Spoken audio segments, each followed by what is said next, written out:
Congratulations, you made it to the Arcane Tower in the southwest of the Underdark in Baldur's Gate 3. However, once you got there, you realized you don't know how to get in. Well, there's in fact a couple of ways, but this guide will show you what I feel is the easiest path to do so. Separate the character with the best ability to jump.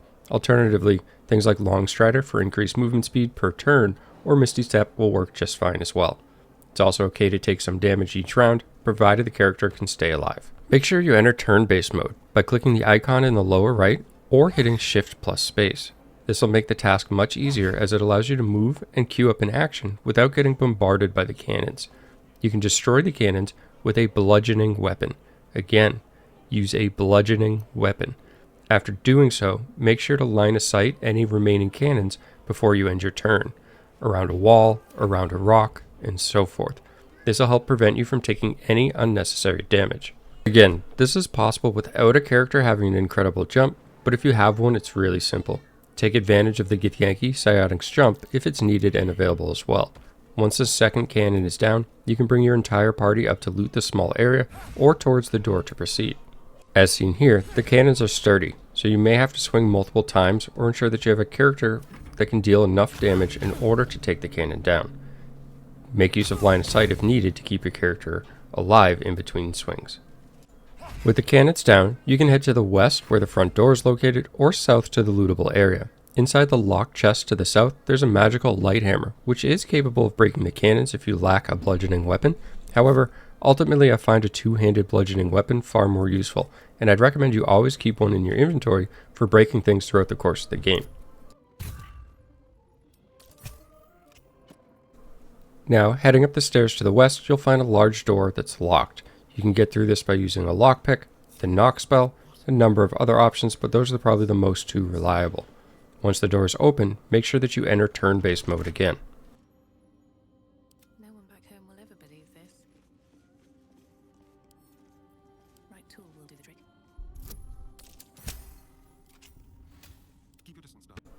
You can go whichever direction you prefer, just make use of the 4 pillars around the room to line of sight the cannon that you're not targeting. And again, if you're unable to break the cannon in one round, make sure that you line of sight as much as possible to prevent yourself or character from getting killed.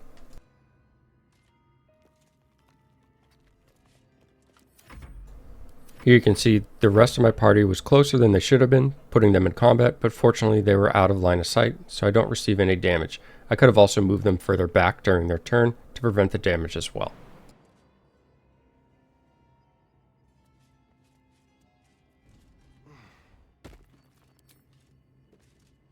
This is a good angle for you to be able to see the door that is next to the cannon, and if you needed to line of sight, you could open that door, line of sight during the cannon's turn, come back in, take a few swings, go back out, and repeat that process until the cannon goes down.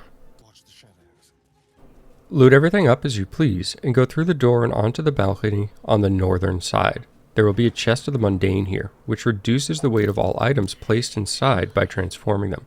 At the time of this video, the chest can bug out, making it impossible to retrieve things, so I chose to leave it here rather than picking it up. Regardless, remove the contents within to have them transform in your inventory. Wait, did that just transform? Once you've done that, you'll now have Mystra's Grace, a pair of boots in your inventory that grants you the ability to cast Featherfall on your entire party. Equip them and head to the southern balcony. After casting Featherfall, jump your way down the mushrooms and balconies all the way to the lowest level.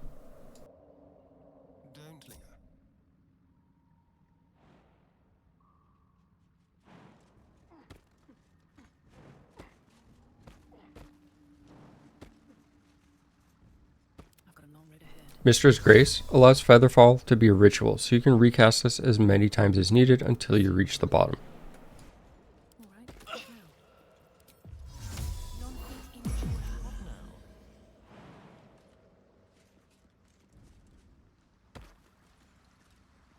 This way.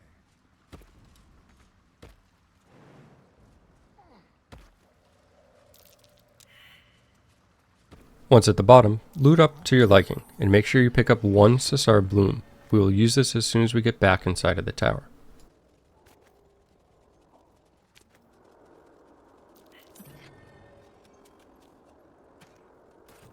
The Sussur Blooms are these flowers with a glowing aura around them. They will disable magic in anything near it. Again, open the door however possible. Lockpick or knock are two reliable options. Once inside, you can loot up the contents of this room, but more importantly, go to the device in the middle. When ready, place the Sussur Bloom that you've been carrying around into the device in the center. This will re-enable the elevator to work within the tower. To reach the elevator, you'll need to go up the staircase to get to the next floor.